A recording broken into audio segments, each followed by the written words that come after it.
The four of them went on a week-long trip to Corfu. By four, I mean my wife Kirsty and her three best friends from school, Laura, Jane, and Shona. They were inseparable and tried to spend a couple of short weekend breaks together every year. I didn't mind because in return, I got a couple of weekends of golf. The week-long trip was unusual, but the package was last minute and cheaper than some of their weekend trips. With short notice of rest time, they would fly out on Monday and return the following Sunday. This left me, Mark, in charge of our 15-year-old son, Jake, and 8-year-old Chloe. Not to say I can't cook, but Kirsty left pre-prepared meals for the week, so that God forbid I poison the children. The week started well, thanks to the help of both sets of parents. I managed to work, run to school, attend sports and dance clubs. I was getting pretty good at being a domestic goddess, thanks in part to Kirsty's instructions for the washing machine. Kirsty called several times, mainly to check that I had not done any permanent damage, but also to remind the children that she missed them and loved us all. So we made it through the week, and I was with John and Tony, Shauna and Jane's husbands, waiting for the girls at the airport. Laura was still single. The kids stayed home, engrossed in their devices, and I was at the stage where I trusted Jake to look after Chloe for a short time. I saw Sean and Jane trudge through the arrivals hall, looking tired, followed soon after by Laura, but there was no sign of Kirsty. The other girls' greetings seemed a little hesitant while I was still looking for her. Laura asked if I had received any letters from Kirsty. I had no idea what she was talking about. The girls looked at each other warily when Laura said that Kirsty had sent a letter which I was supposed to read, which explained why Kirsty hadn't come home. I immediately thought she must have been sick or had an accident and asked if she was okay. I was assured that she was fine, but that she had decided to stay with friends for a couple of days. I never received any clear answers to my subsequent barrage of questions. I left the airport feeling both anxious and humiliated. When I got home, I eagerly turned on my computer, and it turned out that an email had arrived just after I left for the airport. It was no more than what Laura said. Just because she met with friends, she had the opportunity to take a short boat trip, and she stayed a few days to do it. I hoped that everything was fine with us, and that the children had gotten used to my cooking, and at the end I wrote that she loved us and would return home soon. I couldn't understand why she hadn't called and mentioned the extra stay, and then I realized she hadn't called at all for the last couple of days. And what kind of friends are they? I couldn't figure out who it could be. I called her on her cell phone, but the call went to voicemail, so my message was short and sweet. Try to pick up the phone. Perhaps she is on a voyage where there is no connection, but I had a very uneasy feeling. I tried calling again, but there was still no answer. Then I started calling 3 of her friends. They had to know something. Shauna's husband, John, said that I should come to their house at 9 o'clock in the evening. When I arrived, all the other girls and Tony were there, and the situation seemed tense. John started the conversation. "Mark needs to know what happened. Come on, Shauna." "Last night we met a few guys at a pool party in the harbor and went to their house for drinks. It was a simple party." Kirsty started talking to the owner of the house, a guy named Samuel. Tony interrupted. "According to the version Jane told me, there was more to it. Kissing and cuddling, they were all having a great time on some rich bastard's yacht." Shona looked at Jane, but Laura spoke up. "It wasn't like that. A couple of guys tried to hit on us, but we brushed them off, and when they got too pushy, we left. Well, we left, but Kirsty stayed." "Crap," I said, although I didn't realize it. "I tried to convince her to come with us, but she was determined to stay." Shauna chimed in. "They didn't do anything, Mark. They just talked." "I guess she didn't come back to the room with you." Silence told me the answer. "She came back at lunchtime today and announced that she was staying for a few days, took her things, and left. We all screamed and yelled at her, but she was determined to leave. We don't understand what happened to her, but we didn't try to dissuade her. So she stayed there with some millionaire." "I guess so," was the most helpful answer I received. More things were said, but we kept going in circles. The guys were furious. While I was in complete disbelief, it was so they don't like it at her, which just didn't make sense. I returned home on autopilot, dealt with the kids, and collapsed into bed, exhausted but unable to sleep. My world collapsed. The next morning, I woke up late and rushed around the house frantically, trying to get the kids ready, make lunches, and get them both to school. Being late for work, I missed the start of a meeting with a client, much to the displeasure of my manager. Still, nothing was heard from Kirsty. There had been a rush at work all day, and I was late picking Chloe up. Luckily, Shauna, Jane, and their children were with her in the schoolyard. They saw how excited I was and offered to help for the rest of the week. They asked about Kirsty's letter, and I told them how little was written there. I was still completely in the dark. On Monday evening, Kirsty finally called me and apologized for not calling, saying she had no signal. Without taking a breath, she talked about the opportunity to go on a sea voyage with friends and how this opportunity was too good to pass up. I let her continue and then said, "So, will you stay with Samuel on his yacht?" The silence was deafening. "Mark, it's not what you think. I think you live with a millionaire, you left your husband, you humiliated me in front of our friends, and you don't have the decency to keep in touch with your children. It's just a few days. I'll be back on Thursday. Don't worry about returning at all." I hung up. What kind of complete bitch is this? The phone rang several times, but I ignored it. Received SMS. "Sorry, the first flight is tomorrow at 15 hours. We need to talk. Tell the children I love them." My anger reached new heights of "we need to talk" and "tell the kids I love them" after she ignored them. She has to be kidding. The next day, I asked her parents to look after the children. They were shocked by her action, but asked me to listen to her version before deciding anything. The children also started asking questions. I wasn't going to pick her up, so she dragged her suitcase through the door at 8 o'clock in the evening. I said nothing and looked at her silently. "Sorry, Mark, I didn't think so. It was an opportunity to take a break from everything, and I took advantage of it. I just didn't think about what it would look like. You probably think I'm an idiot. You stayed on his yacht, although the others begged you to return to the hotel with them. He was nice. We were just talking." Fuck off, Kirsty.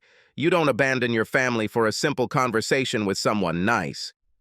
For 3 days, you were just talking? Basically, yes, but I didn't have sex with him. I don't believe you, and even if I didn't, you still left me for another man. I didn't leave you. I just had the opportunity to travel freely, and there were other people there. Samuel is a true gentleman, a truly generous host, and a good listener. So, I'm not listening to you. No, that's not the point. You're listening, but this is a kind of escape from our ordinary life, as if I can choose anything and be free. Our life is a little stagnant, a little, well, boring. You're probably kidding. This is the life you wanted, children and a home. It's because of you that we stopped traveling and gave up most of our activities. It was you who wanted a bigger house and to save money. The children were too young to travel. There was no way to take time off from work. There was always some excuse. Is it really that? Or is it that you had a chance to have sex with a millionaire? I don't know, Mark. I just felt different there. We got along so well, and I think we developed, connection. I have simply no words. Have you fallen in love with him, or is it just lust? Damn it. I didn't have sex with him. I noticed the wording of her comment. Didn't have sex with him, but slept with him, I guess. Finally, she nodded with tears in her eyes. How charming. And you kissed and caressed? Another nod and more tears. I had to leave before my head exploded. You need to see the children. They are with their mother. I hope you can better explain to them what you are up to before I do. I ran out, hearing Kirsty calling out to me behind me. I was in the pub for an hour before Tony found me. He brought himself a beer and sat down next to him. Sorry, buddy, there's a whole hunt going on for you. Kirsty called Laura, and they're looking for you. He made a couple of calls to say he had found me. John arrived shortly after. If it's any consolation, the girls are furious with her too. Her actions left them in the shitter. We are unhappy with our wives and still ask questions and compare answers to see if there is something more to it. I asked if there was anything new, but they thought not. What will you do? I have no idea. She seems to be in love with this asshole and lost in some kind of romantic fantasy. At that moment, my phone rang. Please come home. We need to talk. No, like you before. I don't want to go back, I answered. It rang again and I turned it off. Kirsty. It was past midnight when Tony helped Mark back into the house. I've never seen him so drunk. I tried to help, but Mark looked at me with absolute contempt. Tony managed to get him into bed and he fell asleep immediately. I had just begun to thank Tony for his help when he interrupted me. What are you doing with him, Kirsty? It's bad enough that you didn't come back, but now he thinks you're in love with some guy. He deserves better. This is just cruel. Figure out what you want and stop tormenting him with your other boyfriend. With these words, Tony ran away. I looked at Mark and was very upset. Tony is right, he doesn't deserve this. I'm selfish. He barely moved while I undressed him and put him to bed, leaving a basin, a glass of water, and 2 aspirin nearby. I was so confused. Mark is such a good man and a great father, and I hurt him. I still love him and cannot explain my actions with Samuel. Maybe because Samuel only looked at me and talked to me, and not to Kirsty, his wife or mother, he made me feel special. Anyway, I need to forget about all this and become a good wife and mother again. At this moment, I received an SMS. Are you okay? It was from Samuel and I ignored it. The truth was that I was far from okay. I hurt the people I love. Besides Mark, I have to make it up to Jake and Chloe. They knew something was wrong. Then, in front of my friends, whom I put in an awkward situation. The looks of disappointment I received from Mom and Dad when I went to pick up the kids were devastating. The next morning, I tried to talk to Mark, but he wasn't interested and seemed annoyed that I saw him drunk. His only words were, "Don't worry, this won't happen again." He went to work, looking shabby, and I started getting the kids ready for school. This was the beginning of trying to return to normal life.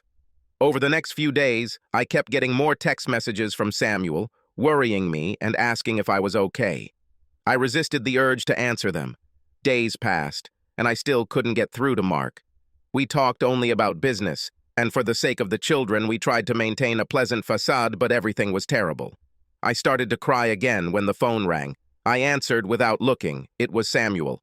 When he heard how things were and how upset I was, I could barely stop him from coming for me. I repeated the conversation that had taken place the day I returned, about how much I loved my husband and children, and that I should return to them. Then I explained all the pain we had caused them. He said he was lonely and that he missed me. I felt the same way, even though I live in a house full of people. He asked if he could see me to make sure I was okay. I refused, but he continued to insist, saying that he would book a local hotel and begged me to meet. Samuel kept texting and calling, and eventually, while the kids were at school and Mark was at work, I went to his place for lunch. He hadn't changed and was still worried about me. It was a relief to have someone I could talk to. We chatted casually, and for the first time in weeks I felt better. I agreed to meet him next week. The more Mark moved away, the closer Samuel became. He was so caring and apologized for the problems he caused me. I was so pleased to see him. He felt like my only friend. At the 4th dinner, I went to his hotel room and we made love for the first time. I was overwhelmed with emotions. This feeling was amazing.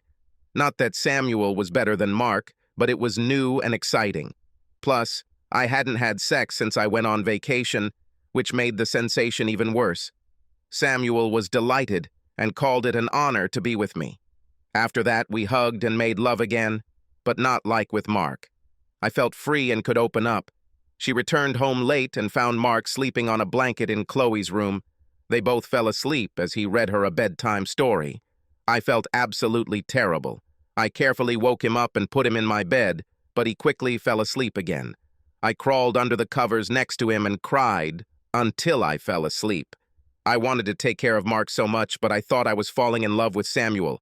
It was all so confusing and I found myself in the most terrible dilemma. I tried to think about what would be best for Mark. If I really love him, wouldn't it be better to just leave? Am I trying to protect Mark or am I just being a coward? I missed the opportunity to ask him for advice. He always knows how to do the right thing. I arranged to meet Samuel again, this time for dinner, and wanted to make it special. My mom had the kids, and Mark was away with the kids for a sleepover. I found my little black dress, stiletto heels, and bought new stockings. The dinner was wonderful, and we talked about elopement and possible divorce. He has money, so it's not a problem, and he can help with the lawyers about custody. When I said I couldn't leave because of the kids and school, he immediately suggested we find a place nearby so we could be together. The sex was amazing. Samuel was not trying to quickly remove my dress. He liked my underwear and stockings. It was an absolute escape from my normal and now depressing life. I returned home at midnight and was horrified to see Mark's car at the entrance. When she came in, he was holding a stocking bag in his hand. Is this for him? I couldn't deny it and nodded through my tears. So it's hardly platonic. You're dressing for sex. You have never offered me something so pleasant for him. Let's see. You always said that I should be enough of you without fancy makeup and lingerie, and that you should feel comfortable. So he gets more from you than I ever got. I couldn't think of how to respond, having no idea why I didn't do it for Mark. Perhaps because of the power or control in the marriage, or the fact that I am a wife and mother, not a lover. Do you think our whole marriage is boring or just our sex life? Are you doing things to him that you wouldn't do to me? It's not like that, Mark. I can't explain it. You're not boring in any way. I really couldn't explain it. Mark always wanted to be more sexually adventurous, but I held back and rejected what he suggested. That's the whole difference. It's comfortable with me, but he excites me. Now you are making an effort, but not for our sake. How much effort did you put into flirting and dinners? I didn't like the truth in his words. Now it seemed so smug and stupid, because if I had put in more effort, I might not have looked for another. There is not much difference between Mark and Samuel. The difference is in me and how I behave with them. Stuttering, I apologized and ran to the bedroom, locking the door. I expected Mark to knock her out and throw me out, but he didn't. This is a complete disaster, I called Samuel in a panic. He, making sure that I was safe, invited me to go to him. I decided that my life was now purgatory, and Samuel was my only way out. The next morning, I found Mark in the kitchen, sleeping in the spare room. I'm sorry, Mark. I ruined us and I can't fix it. I think we should try to break up. I need time to find myself, to understand what I need. Mark saw right through me. It's because of him, isn't it? You go to him. Have you been communicating with him all this time? I sighed. Yes, for quite a long time. I need to sort out my feelings for him and for you. For both of you. Yes, but you will figure this out in his bed, so the decision has already been made. Everything is wrong. I love you, but I ruined everything, and in fact I got confused in everything, in all emotions. I need to check if everything is real with him. Well, you can tell the children. I myself have no idea how to explain your actions. I'll tell them it's a short vacation. Don't be stupid. They'll be waiting for you to come back. But I really can come back. Mark looked at me incredulously. What makes you think that it depends on you? In any case, I want you to leave tomorrow and never come back. What about children and school? Seriously? You ruin our lives and decide that now this is what is important. That I, as usual, will come up with something, and you blame it on another fun thing. Go and find yourself. Most likely, you will find yourself in his bed. I was confused. It never occurred to me that Mark would snatch the decision out of my hands. In parting, he said, "Tell the truth to your family and friends, I won't lie for you." I left the next day. Packing was terrible. It felt wrong, like a mistake.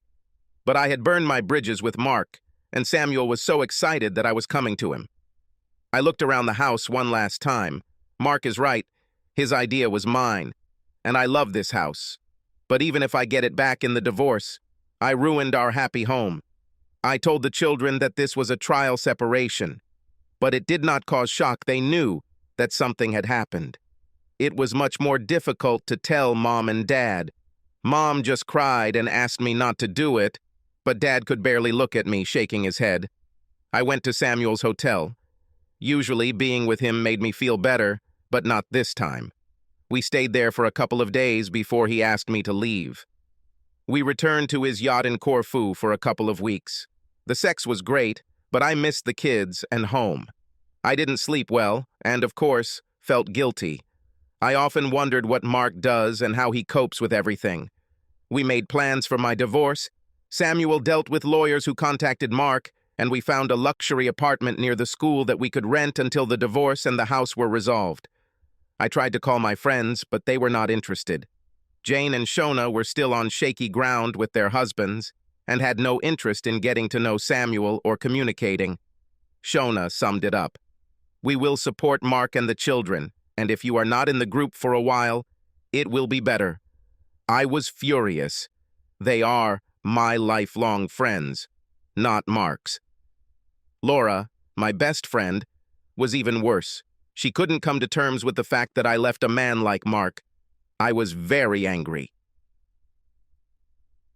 When the kids mentioned the next barbecue at the neighbor's house, I insisted to Samuel that we go there because I had as much right to be there as Mark. When we arrived, everyone was already there, including Mark and the children. Jane immediately asked us to leave. "What a friend you are." I broke up with Mark and not with everyone else. Jane did not waste time and answered sharply, "Maybe, Kirsty, but do you really want to rub your family's nose in the fact that you abandoned them and now you've come here with your new boyfriend?" Samuel tried to drag me away. Mark and most of the others just looked confused. Jake brought me to my senses. "Just leave, Mom. You're upsetting Chloe." I turned in horror and saw Chloe crying, and then running into Mark's lap, burying her little face in his chest. Everyone else stared at me, and I let Samuel lead me away. I was so upset. I felt like I was losing everyone, not just Mark. Mark, she wasted no time and filed for divorce. I was worried that I would lose my children and friends. Jesus, I'll be one of those weekend dads, slowly losing touch with their kids, desperately trying to find something to entertain them, anything to get them into their dreary apartment. I've heard all these horror stories, and her new man has enough money to legally bury me and impress the kids. I was terrified to hear about the kids' first trip on his damn yacht. Thankfully, Tony and John turned out to be great friends, and to my surprise, Laura, Shona, and Jane were fantastic, helping with childcare, even coming with food and checking I was okay. The divorce went on as usual. Financially, everything looked as if everything could be easily divided in half, but the children became a stumbling block. Kirsty was expecting primary custody and the right to live with them in our home. They were happy to buy him from me. For her new man, money is not a problem. His lawyers were so arrogant that they expected me to accept what they gave me and still be grateful. Everything changed when my lawyer pointed out that Kirsty had effectively abandoned the children during her long holiday. Then she abandoned them again, sailing away with Samuel for several weeks on his yacht. Her lawyers tried to argue that she knew that the children were being cared for. My lawyer agreed, adding, "They were definitely cared for by their primary caregiver and the only constant presence in their lives." Moreover, Jake insists that he wants to live with his father, and Chloe insists that she wants to stay with Jake. I didn't let the kids know about this, but I was very proud of the way Jake looked after Chloe during this whole sad process. I tried to protect them from the worst, but I couldn't protect them completely. They spent a lot of time with Tony and John's children, which was very beneficial for them. Tony's house has a granny annex where we often spent the night. The kids always had a great time. The routine and simplicity of close friends helped a lot. His lawyers must have been worried, because the next offer was joint custody. I thought about trying to get sole custody through the courts, but it was risky, and it would be better for the children if we could agree on a compromise. In the end, we agreed that the children would be with me for half the week. I would pick them up from Wednesday to Friday lunchtime and leave them with me for the weekend, if it was mine. I also insisted that each of us be able to attend school and sporting events with them. Kirsty was never interested in it, but I knew it would give me more access, and I liked being part of it. The stumbling block was the house. I refused their offer to buy out my part and insisted on selling it. I think Samuel was happy with it, but I knew it would upset Kirsty, which was a shame, No, really, honestly. I wasn't worried about where to live as Tony offered to let us use the annex for as long as we wanted for a minimal rent. The payment was much less than our previous mortgage, and I thought I could use the money for other needs until we decided on a permanent home. On the day we were supposed to sign the divorce papers, Kirsty came to see me. She was reminiscing about past times and how good we were together, and I assumed that wouldn't help either of us. Then, out of the blue, she said, "Maybe we shouldn't do this?" I lost my temper. "It was you who abandoned our marriage and rushed to get a divorce, but now you're not sure." "You are crazy?" "Maybe so. I left because I thought you would never forgive my actions. I made a mistake and just continued to dig an even deeper hole." "What's the matter? Isn't everything a bed of roses with a new man?" "He's not you, but I miss us and our life together." The thought of a happy life with Kirsty flashed before me, including everything we had planned and talked about. But it was unrealistic. She is not what I imagined her to be. Superficial. That's the word that popped into my head. "Just sign the papers and go, Kirsty." I went back to the pub to celebrate my divorce with the guys when John said, "We're happy to fight with you, but maybe we can do something more constructive.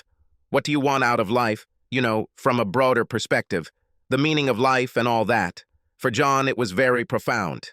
I had no idea, but it dawned on me that I could have options, ambitions, doing what I loved. Of course, the priority is the children, but perhaps I can do something more than just survive. On those days when the children were not with me, I had free time. I started cycling, jogging, and walking again, and started to feel better. Being left for another man was a huge blow to my self-esteem. Working out naturally led to some weight loss, which I enjoyed, and gave me some of my confidence back. Children have even started to take part in some of these activities. Shauna tried to get me to start dating, but I wasn't ready, and I definitely felt shy. I was afraid to start from scratch with someone new. Shauna and Jane often invited us to dinner with their families, and Laura brought us food every Thursday. The kids were grateful. I managed most things around the house, but cooking was something new to me, and yet I was getting better, little by little. I asked Jane why they were all so nice to me.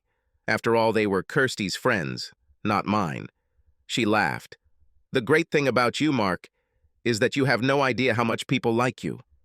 You have always been there for us and our children without a second thought, and we just repay you." I was truly touched and blushed like an embarrassed teenager. I started organizing weekend trips with the kids, lots of sports and outdoor activities. They loved it, and so did I. We often went with other families and Laura. When Kirsty had children, I went on long hikes and trips and went to the mountains. I got interested again and got in touch with some old friends I used to climb with and got back into it too. It was great to meet them again. We immediately went back to the old friendship that I missed when marriage and children came along. Living in the annex meant I had less to do with renovations, and I even had some extra money to spare. I saved it up and took the kids on a trip to the Andes in the summer, including a trip to Machu Picchu. They really enjoyed it, and we started planning our next trip, possibly to the Alps. My climbing buddies were looking at options there too. Things got a little weird after that. I was sure Laura was starting to flirt with me a little, and Kirsty was getting more and more close to me every time the kids were handed over. Kirsty. The kids called from vacation and were so excited that Jake even overcame his usual teenage shyness. I saw a photo of Mark on social networks where he and his children were in Machu Picchu. When I looked through the children's pages, there were hundreds of photographs of amazing places, swimming, flying, and adventures. I wondered if I was the one who stopped him from doing all this before, because now his life seemed not boring at all. Mark's pages included some scary rock climbing photos with faces I vaguely recognized from our wedding day. But the worst of all were the photos from camping trips and barbecues with Jane, Shauna, and Laura and their families. I couldn't understand my feelings until I realized that it was jealousy, which seemed inexplicable, because I was the one who gave up such a life. When I suggested that the children spend their vacation on a yacht, they did not show much interest. Still couldn't find contact with Samuel. I asked what kind of vacation they liked, and they answered that it was better with Dad because he does what needs to be done. I suggested that we go to Disney with them. At least they were happy about that. But I don't think Samuel was very happy. Living with someone is completely different than dating every now and then. Once the novelty wore off, I realized that Samuel looked a lot like my ex-husband. He's cute, but no better than Mark. They are both essentially good people. Samuel had difficulty adjusting to life with children and the amount of time it took up. We couldn't just pick up and go on a trip at any moment, leaving them behind. And they were not at all interested in city trips, elegant restaurants, and hotels that Samuel was used to. He tried very hard, but began to resent that he had to adjust everything to my old life. I missed my friends and family. I missed Mark. I thought about him often, remembering the quiet comfort of each other's company. What was missing was just having him around, my best friend, who always gave great advice and always found a way to make everything better. My intuition told me that Mark was the one I truly loved, the person who carried me through the difficult periods of my life. It was a terrible time right now, but Mark wasn't there to help me. I threw it away. This realization was quickly followed by tears. I went to drop off the kids, and Laura was there. I was glad to see her. Out of everyone, she was my closest friend. But we hadn't talked for so long. The children ran inside. Laura said she had dropped off food, and I thanked her for helping Mark with the kids, saying she was a good friend. She joked that he had always been a terrible cook. We asked each other how things were going and responded politely. I saw her hesitate before saying, "I don't understand why you did this. I was always protective of you until Mark came along, but together you guys were perfect. Then children made you complete, and I was so jealous that you had everything I always dreamed of, and then you threw it away." I had a hard time finding what to answer. I don't know. I got confused, got caught up in something, and couldn't get out until I realized I was in too deep. "Well, I hope your loss is to my benefit." "What do you mean?" "I always joked that if I had seen it before you, I would have taken it for myself." "Well, I'm serious. We always got along and had fun. He's still in pain, but I'll help him get back." "You mean you and Mark?" "Of course, if he accepts me. He's so much better than any of my previous boyfriends. You're crazy to kick him out." But you can't." I can and will do it. Next weekend we are going camping. Look, it's better for all of us. We are friends, and we can deal with the children among ourselves. It will be much easier than an evil stepmother who will scold you at every opportunity. I felt tears of disappointment and jealousy in my eyes as I watched Laura leave. Did she really take the first step so quickly? I wiped my eyes and entered the annex. The kids ran to their rooms, no doubt immersed in their phones or laptops. I smiled. Mark was in the kitchen, trying to heat up Laura's food. He looked fit, handsome, and was completely discouraged by the microwave. I asked if we could talk. He looked slightly puzzled, but nodded towards the table. "Mark, what would you advise a friend if he made the biggest mistake in his life and didn't see how to correct it?" "It's hard to say without knowing what the mistake is." "Isn't it obvious?" He shifted uncomfortably. I'm sorry about all this. I want to go back." He looked truly shocked. "To be honest, Kirsty, you did me a favor. Doing everything for you and our marriage, I lost myself. Now I like my life, traveling, communicating with children and friends. I worked to provide for our family, and now I started doing what I love, and this is just the beginning. Anything is possible. You said you needed to find yourself. Well, I guess that's what I did. I found something, maybe myself. But what if you had it all, and someone special to share it with? Does Samuel know about your sudden change of heart?" I shook my head.